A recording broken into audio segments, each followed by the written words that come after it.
Hello guys, मेरा नाम स्नेहा है और आज मैं आपके सामने एंटिटी साइकोलॉजी का चैप्टर फर्स्ट लेके आई हूँ, जिसको मैं पहले आपको एक्सप्लेन करूँगी। उसके बाद मैं आपको कुछ एमसीक्यू की प्रैक्टिस करवाऊँगी और उसके बाद मैं आपको एक दो क्वेश्चंस खुद सॉल्व करने के लिए दूँगी।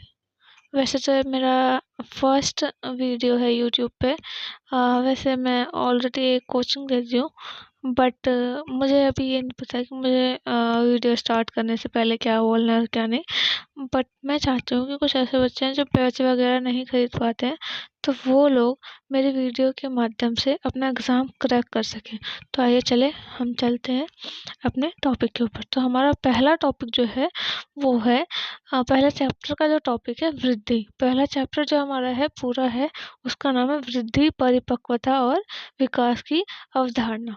ठीक है, हमारी बुक जो है वो ये, हम इस बुक के अकॉर्डिंग अपने अपने चैप्टर्स को कंप्लीट करेंगे और इसी बुक के अकॉर्डिंग हम लोग क्या करेंगे, अपना क्वेश्चंस को हम इस बुक के अकॉर्डिंग अपने क्वेश्चंस को सॉल्व करेंगे। ओके, जैसे हमारा जो फर्स्ट चैप्टर है वो है वृद्धि, परिपक्वता और विकास की अवधारणा। इसमें सबसे पहला टॉपिक हम लेंगे वृद्धि। वृद्धि जो होती है वो जैसे हमारे शरीर में क्या बढ़ोतरी हो रही है, क्या नहीं हो रही है, उसके बारे में हम बात करेंगे। तो सबसे पहला हमारा टॉपिक है वृद्धि। वृद्धि में क्या क्या चीज़ है?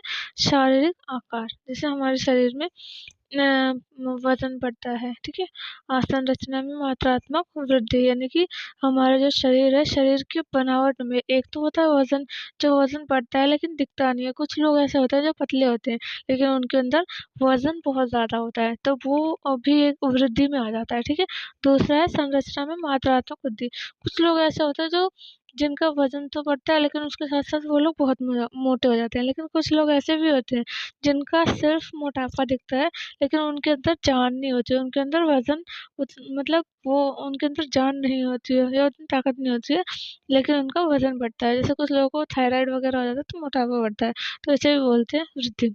ठीक है, आकार की बढ़ोतरी, वही शरीर के आकार में जो बढ़ोतरी होती है उसे भी बोलते हैं वृद्धि। आप इसकी परिभाषा देख सकते हैं, शरीर के अंग या समग्र रूप से आकार में वृद्धि, मतलब शरीर के अंग में वृद्धि होती है और शरीर के समग्र यानी सारे रूप में आकार में वृद्धि होती है। तो गाइस, सेकंड टॉपिक जो है इसका, इसी चैप्टर का सेकंड टॉपिक जो है उसका नाम है परिपक्वता। हिंदी में परिपक्वता बोलते हैं और इंग्लिश में मैच्योरिटी। ठीक है, तो परिपक्वता जो है वो अनुवांशिक विकास होता है। अनुवांशिक रूपरेखा होती है या वंशानुक्रम होता है। अनुवांशिक विकास मतलब जैसे कि हमारे पेरेंट्स हैं, हम आपने देखा होगा कि हमारे घर के कुछ लोग ऐसे बोलते हैं कि अरे ये तो बुआ के चेहरे पे गई है, अरे इसके बाल तो चाचा के बाल के जैसे हैं। तो ये सारी चीज़ें क्या होती है? अनुवांशिक, इसे बोलते हैं कि परिपक्वता। ठीक है, तो ये हमारे उसके अकॉर्डिंग भी होता है कि हमारे जो अनुवांशिकता के अकॉर्डिंग जो पीढ़ी दर पीढ़ी चलती है।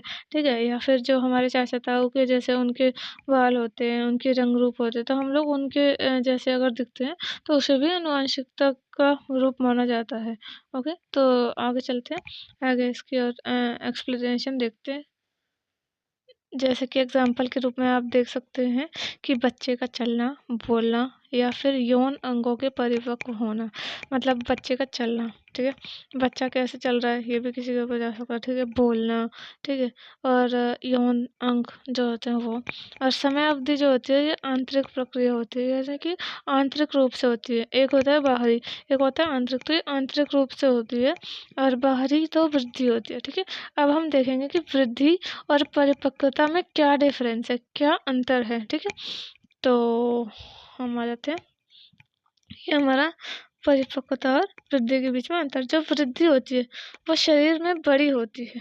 ठीक है, मतलब शरीर में बड़ी होती है, शरीर बढ़ती जाती है, उसमें आकार में परिवर्तन आता है, तो वो वृद्धि होती है। और परिपक्वता जो वो कार्य में निपुणता, मतलब कि मेच्योरिटी होती है। एक जो हम कहते हैं कि इंसान के अंदर ये मेच्योरिटी है, इंसान मेच्योर है, समझदार है।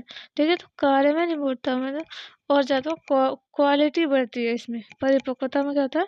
क्वालिटी बढ़ती है। ठीक है, क्वांटिटी नहीं बढ़ती है, क्वालिटी बढ़ती है। ठीक है, अब आते हैं वृद्धि के लिए बाहरी कारक जैसे पोषण, जिम्मेदारी हो सकती है, जिम्मेदार हो सकता है। जैसे कि वृद्धि के लिए बाहरी पोषण, यानी कि इंसान कितना बड़ा हुआ है तो किस वजह से हुआ। कभी कभार ऐसा होता है कि इंसान की हाइट नहीं बढ़ती है, तो वो क्यों होता है? क्योंकि इंसान बाहर का कुछ खा लेता है, पी लेता है, तो उसकी वजह से भी उसके अंदर वृद्धि की जो होती है वो कमी हो जाती है। तो बाहरी पोषण जिम्मेदार होते हैं उसके। अब देखो इसमें क्या है, इसमें लेकिन लेकिन परिपक्वता में क्या होता है, अनुवांशिक रूप से होती है। मतलब इसमें क्या होता है, इसमें वृद्धि या कोई भी चीज़ जो होती है वो कैसे अनुवांशिक, यानी कि जो भी हमारे दादा परदादा या माता पिता के अंदर जो भी चीज़ें, वो चीज़ें हमारे अंदर आती है, तो वो परिपक्वता हो जाती है।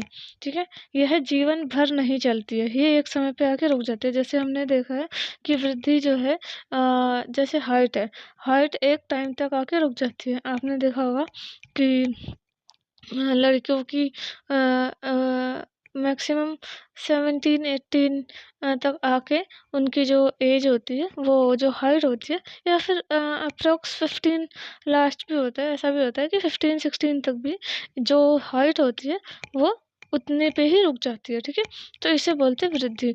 और जब ये होती है मैच्योरिटी, ये क्या होता है, जीवन भर चलती है। ठीक है, तो ये आपको समझ में आया। तो गाइस अब हम आते हैं विकास में, कि विकास की मुख्य विशेषताएं और अवधारणा। विकास क्या होता है? विकास से यह अभिप्राय है कि यह जन्म से लेकर मृत्यु तक चलने वाली एक ऐसी निरंतर प्रक्रिया है जिसमें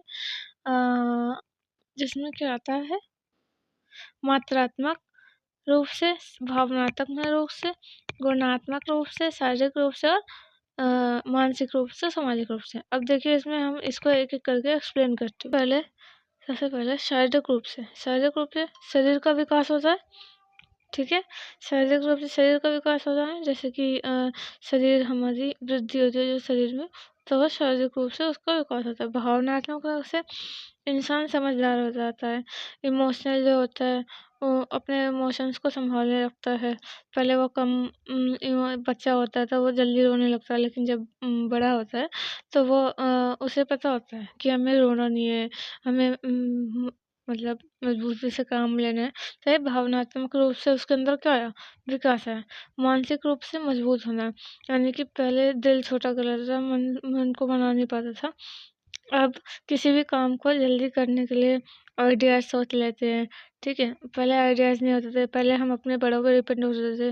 लेकिन जब इंसान बड़ा हो जाता है तो वो खुद अपने प्रॉब्लम्स की सॉल्यूशन को देखता है। तो जब छोटा होता है तब तो पेरेंट्स पे डिपेंड होता है, लेकिन जब वो बड़ा होता है तो नहीं होता ना डिपेंड, तो वो किस पे होता है, तो फिर वो होता है अपने आप पे, वो अपने आप से सब कुछ करता है। तो ये हो गया इसका विकास। सामाजिक रूप से, और देखो समाज, पहले क्या था कि इंसान समाज में जाने से डरता था, समाज में अपने पेरेंट्स को लेके जाता था, लेकिन अब इंसान समाज में खुद चला जाता है, तो वो उसका विकास हो गया। मात्रात्मक रूप से कोई भी चीज़ है, पहले उसके पास थोड़ी थी, लेकिन अब वो चीज़ धीरे धीरे करके उसके घर में विकास हो गया, तो वो चीज़ बढ़ गई है। जैसे कुछ लोगों के पास पहले मकान जो होते हैं वो नहीं रहते, कुछ लोग किराए पे रहते हैं, लेकिन उसके बाद वो सीधा कहाँ जाते हैं, अपने मकान में रहते हैं, तो ये क्या हुआ, उनका विकास हुआ। ठीक है, गुणात्मक रूप से, गुणात्मक मतलब किसी भी चीज़ की क्वालिटी। ठीक है, अब जैसे आप देखिए पहले तो आप अच्छे से, जैसे घर में बच्चे होते हैं वो अच्छे से रोटियां नहीं बना पाते हैं, शुरू शुरू में उनकी रोटियां बहुत टेढ़ी होती हैं, लेकिन जब वो बनाते बनाते बनाते बनाते थोड़े बड़े हो जाते हैं तो उनकी जो रोटियां होती हैं वो गोल होने लगती हैं, वो खाना अच्छे से बनाने लगते हैं। ठीक है, तो इसे गुणात्मक रूप से क्या कहते हैं, इन्हें बदलाव आना, इन्हें क्या कहते हैं, विकास। और ये देखिए इनके कुछ पॉइंट्स हैं। जीवन भर चलने वाली प्रक्रिया है, ये बहुआयामी है, जैसे संज्ञानात्मक हो गया, संवेगात्मक हो गया, सामाजिक हो गया, भावनात्मक हो गया, ये सारा बहुआयामी में आ जाता है। जो विकास की गति है वो कब से स्टार्ट होती है, गर्भ में शुरू होती है। ठीक है, बच्चे का जो विकास का टाइम होता है वो गर्भ से ही शुरू हो जाता है, और सबसे तेज वो गर्भ में ही होती है, और अंत जीवन तक चलता है ये विकास। ठीक है, तो ये था हमारा पूरे चैप्टर का एक्सप्लेनेशन। अगर आपको अच्छा लगा हो तो लाइक, कमेंट और शेयर ज़रूर करें। और इसके आगे मैं नेक्स्ट वीडियो में आपको क्वेश्चन सॉल्व करवाऊँगी इसी के रिगार्डिंग, और उसके बाद कुछ क्वेश्चंस खुद सॉल्व करने के लिए दूँगी और आपको उसके आंसर जो हैं कमेंट बॉक्स में लिखने होंगे, ठीक है। और अगर आपको इसके आगे वीडियोज़ चाहिए तो आप मुझे कमेंट कीजिए कि नेक्स्ट वीडियो के लिए, ठीक है। Okay, thank you so much, bye.